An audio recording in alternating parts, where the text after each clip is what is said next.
त्यता फेरि खुट्टा बोकेर आउँदैछ। कौन है ये लोग? कहाँ से आते हैं ये?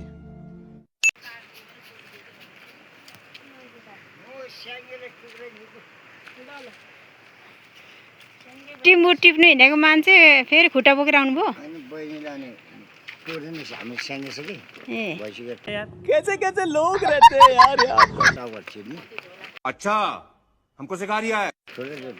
च्याक गर्नु हुँदैन छिने भन्दै राम्रो हुन्छ कि त्यो च्याक गरेर त्यो च्याक पनि आउँदैन, छटछट पनि हामीलाई आउँदैन।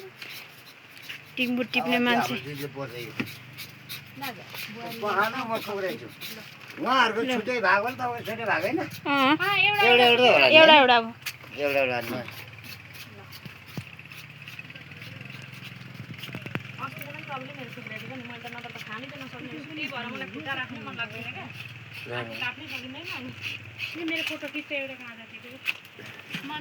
टेरीमा गोजडिया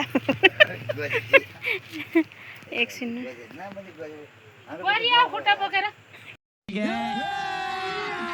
अभी मजा आएगा ना भिडो। एकछिन यो बाख्राहरू चाहिँ आएर जाँड खाँदो रहेछ नि।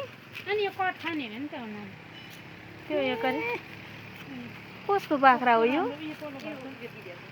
ए बाख्रा पनि जोड्या मान्छे। गजब बेइज्जती है। बाख्राले नि कट खाने रहेछ।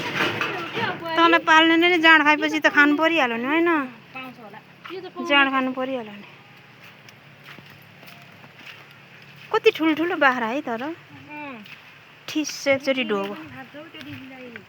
यसो केही खोस्राक्क रोटी लगायो भने पनि सखाक्क जागेर आउँछ। कसैको त हातै मलिलो। पात हाल्नु भयो त नाना? अघि नै मेरो गलामा हालेँ। यता बस्नु चाहिँ रमाइलो रहेछ कि।